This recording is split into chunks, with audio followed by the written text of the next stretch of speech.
Morning mga idol. Silip ko lang sa inyo yung renovation namin na bungalow. Ito yung lote niya. Sa dito mga idol, yung ginawa ko mga idol, nilagyan ko ng space. Nilagyan ko ng space dito para yung bintana hindi masyado dikit-dikit sa kalsada. May space dyan. Bahala na siya kung anong gagawin niya dyan na area. Tapos ito yung extension namin. Ito mga sa loob tayo. Ito yung extension namin. Ayan. Ito yung extension namin. Ito yung pagkuha na niya sala. Ayan, malawak naman ito. Pakalawak niyan. Ayan. Pakalawak na. Kasi sinagad namin doon. Tapos ito yung kwarto. Ito muna tayo sa kwarto. Ito yung isang kwarto. Ayan. Tapos naglagay na lang din ako ng cabinet niya. Ayan yung cabinet niya. Ito yung isang kwarto. Nilagyan namin ng tawag nito. Pero i-retouch pa namin yan kasi hindi pa masyadong makinis. Ayan. Tapos palingkis kami mag-retouch pa kami. Yung pintura. Ito yung tiles na kinabit namin. Tapos ito naman yung isang kwarto. Ito yung pangalawang kwarto. Ito yung nangyari. Ito yung papinto niya eh. Sa pinto niya na isa. Ginawang kwarto dito. Ayan. Ayan. I-retouch namin yung nangyari. Tsaka dito naman sa kabila.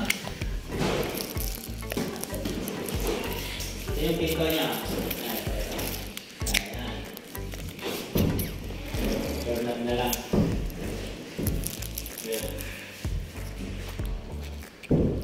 Ayan. Tapos ito yung kitchen niya. Ito yung cabinet. Tapos dito naman, dito yung sarip. Kaya hindi ko na dinagyan dyan. Kasi depende kasi baka mataas yung bibili nila natin. Kaya in-open ko na yun dyan. Yan. Tapos dito, dito yung sa Germania. Dito yung sa Germania. Tapos ito, kaya in-split ko kasi may redstone siya na ilalagay. Tapos may mga abang na rin ako ng mga outlet. Dito sa gilid. Sa outlet. Tsaka dito naman sa ref niya. Meron yan. Yan. Tapos dito, gagawa ko ng drawer. Tapos dito, pinto na. Tapos dito tayo sa laundry niya. Ito yung laundry. Tapos mo. Naglagay kami ano niya.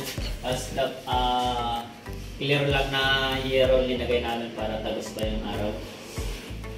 Yun sa laundry. Yung si ano hindi niya pinabakoy. Inangat lang namin yung kisame.